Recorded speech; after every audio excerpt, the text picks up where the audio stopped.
Sensors are used in almost all industrial processes. Capacitive sensor and inductive sensor are some of them. The capacitive sensor, for this case, detects the filling level of the liquid,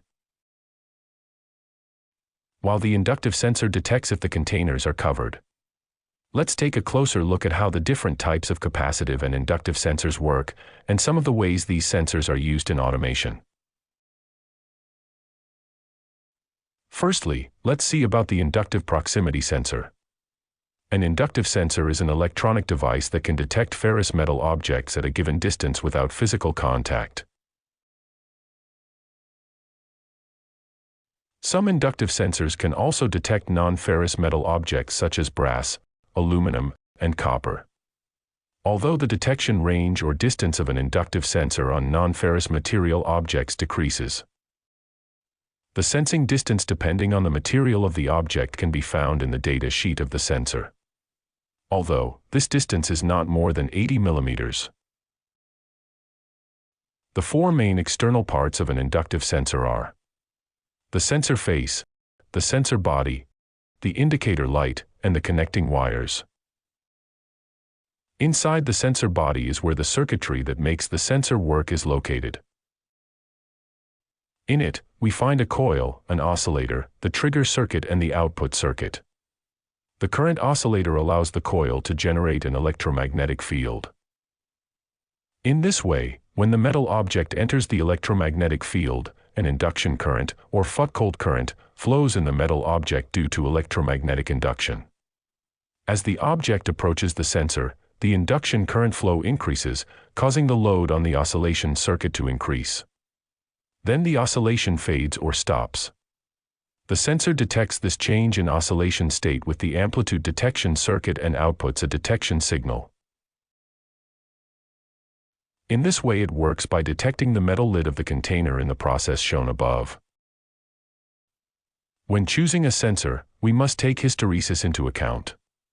But what is it? When the metallic object approaches the sensor, it reaches a point where it is detected and the sensor sends an activation signal. Now, when the object moves away, the sensor will continue to detect it up to a certain distance, which we will call the deactivation or switching distance when moving away. So, the interval between these 2 points is known as hysteresis, which we must take into account when placing the sensor and the object to be detected. Hysteresis is important because it prevents bouncing between operating states of the sensor.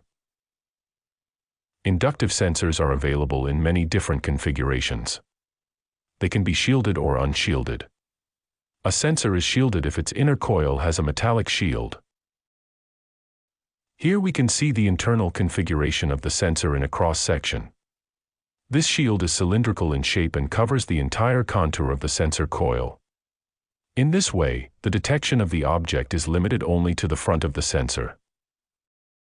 Whereas, an unshielded sensor has a protruding face, and inside, the coil does not have a metal shield around it. Therefore, it has a much larger census area. The installation of the sensors can be flush, if it is a shielded sensor. In this case, the face of the sensor is flush with the metal structure where it is installed, since the metal structure does not affect its operation. Whereas, if the sensor is not shielded, its installation necessarily has to be non-flush, that is, the active face of the sensor goes out and its operation is not affected by the metal structure that supports it. There are also other settings.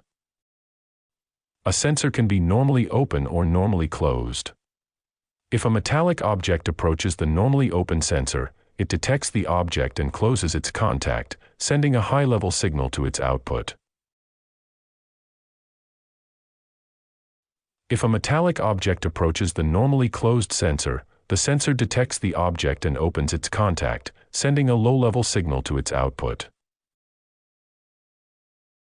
Another configuration in the sensors is that it is NPN or PNP. For this case I am considering sensors that are powered by a direct current voltage, but there are also alternating current ones. They usually have 3 cables.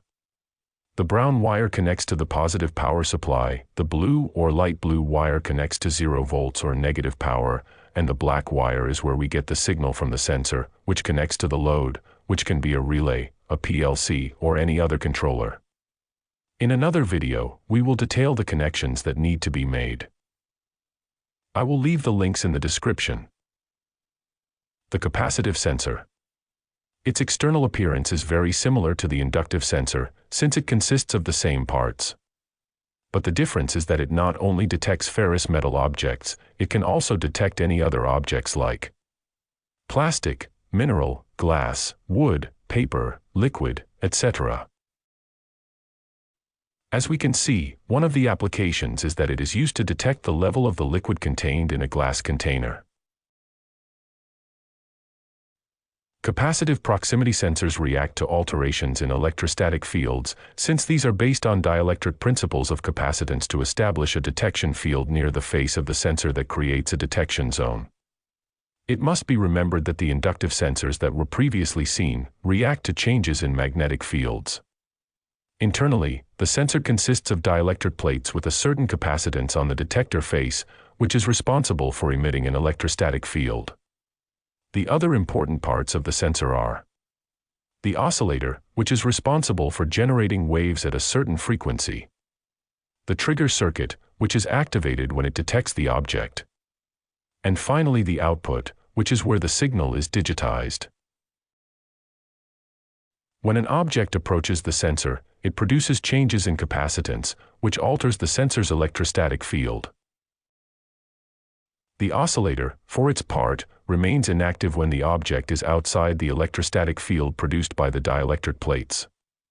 But, if an object gets closer, then the oscillator moves at maximum frequency and amplitude. If the object moves away, the oscillator returns to its default state. The detection distance depends on several factors. These include the material of the object to be detected, the application environment, and the distance from which the detection is to be performed. Although, most sensors come with an adjustment bolt. For example, if the liquid in the container is not detected, then the bolt must be rotated to adjust the detection distance of the material or object.